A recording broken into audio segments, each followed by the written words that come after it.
La parole aux entrepreneurs, ça permet d'accueillir des entrepreneurs pour permettre à nos collègues, quels qu'ils soient, sénateurs, sénatrices, de rencontrer des chefs d'entreprise un petit peu originaux, efficaces, innovants.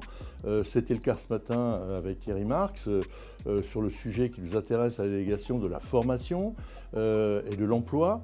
Qu'est-ce que j'attends des échanges comme ce matin? Simple, c'est de faire cette courroie de transmission entre ce qui se passe dans nos territoires, sur nos terroirs, dans nos terroirs, et le Sénat. C'est-à-dire que pour pouvoir activer des solutions plutôt que d'aller chercher des coupables. Donc il faut mettre tout le monde en ordre de bataille parce qu'on voit bien que cette société est fracturée. Je vais reprendre les vieilles phrases du Covid, c'est symptômes, diagnostic, traitement. Et travailler ensemble sur trouver des solutions pour que cette société puisse aller vers 2050-2070 avec beaucoup d'épanouissement. Donc c'est dans ces lieux qu'on peut travailler, partager, échanger et surtout passer à l'action. C'est évidemment d'aller au fond des choses, de comprendre ses motivations, comment il en est venu là, quels sont les concepts sur lesquels il s'est appuyé.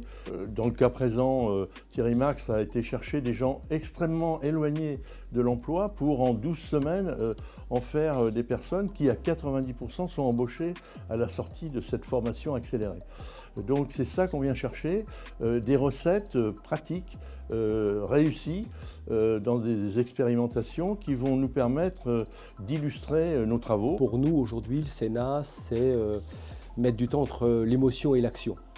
Et de se dire, avec le Sénat, eh bien, on observe, on regarde, on apprend et ensuite on peut passer à l'action. Donc avec le regard du Sénat, on est en capacité de se dire la République française a encore cette capacité à observer intelligemment les choses, à les analyser et à passer à l'action pour améliorer le sort de nos concitoyens et de ramener nos concitoyens dans l'idée d'un projet commun.